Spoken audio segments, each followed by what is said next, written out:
আমরা তোমাদের যে দেশে আছো সেই দেশে স্যার ডেনমার্ক আমেরিকা সবাই এখানে আছি আপা, ডেনমার্ক আমেরিকা সবাই আছি আমরা। আপা আপনি এখন আমাদের কিছু নির্দেশনা দেন, আমরা প্রবাসী থেকে কি করতে পারি, এবং বাংলাদেশে আমাদের যে ফ্যামিলি আছে, আত্মীয় স্বজন আছে, আমাদের যে বিভিন্ন দলের নেতৃবৃন্দরা আছে, আমরা কিন্তু অর্থনৈতিক থেকে বিভিন্নভাবে সহযোগিতা করতেছি, যার যেভাবে পারি আমরা।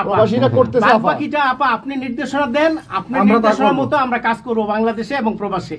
তোমাদের যেটা করতে হবে একটা হচ্ছে তোমরা যে দেশে আছো সেই দেশের আইন কানুন মেনে ইউতে ইউরোপিয়ান ইউনিয়নে যেখানে তোমার ওখানকার পার্লামেন্টে যেখানে আছো সব জায়গায় এই জনমত তৈরি করতে হবে। সন্ত্রাসের রাষ্ট্রে পরিণত করছে বা মানুষ খুন করছে, আজকে খুন করছে। আজকে তুমি জানো আমাদের মোহাম্মদ হোসেন মায়ের বাড়িতে আগুন, এইগুলি সে করে বেড়াচ্ছে এবং সমস্ত এই ইচ্ছা মতো। কাজে তোমরা এই বিষয়গুলি তোলো, আর আত্মীয় স্বজন বন্ধু বান্ধব পরিচিত যারা আছে খুবই কষ্ট আছে, তাদেরকে সাহায্য করো।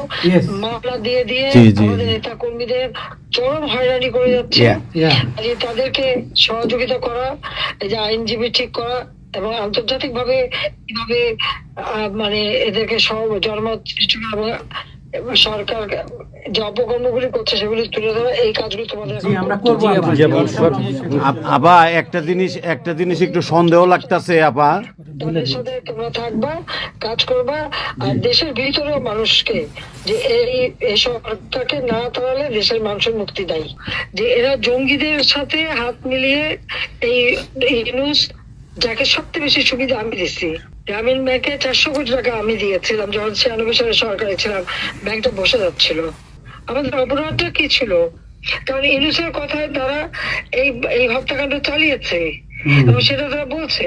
15 জুলাই থেকে এরপরে এই পর্যন্ত যত হত্যাকাণ্ড হচ্ছে, অগ্নিসংযোগ, সবকিছু ইউনুসের নির্দেশেই এই এত বুকের মায়ের কোল খালি হয়েছে, এত পুলিশ মারা গেছে, আর সব থেকে মারা গেছে তো আওয়ামী লীগের নেতা কর্মী।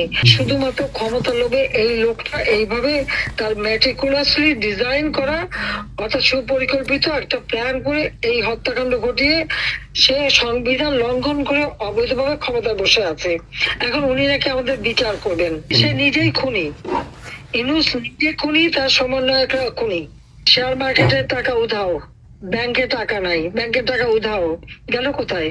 ইউনুস তার কোনো সাংবিধানিক ভিত্তি নাই, সে অসাংবিধানিক ভাবে অবৈধভাবে ক্ষমতা দখল করছে। ইনশাল্লাহ তার বিচার ওই সংবিধান মোতাবেকই হবে এবং তার ওই চালা চামুন্ডা যে করার সাথে আছে আর উপদেষ্টা এবং সমন্বয়কারী সবকটার বিচার বাংলা মাটিতে হবে। প্লিজ প্লিজ আপা বলেন আপা। আমি যে কথাগুলি বলি রাখো, তোমার রেকর্ড করে রাখো, তোমার প্রচার করো, আমার আপত্তি নেই।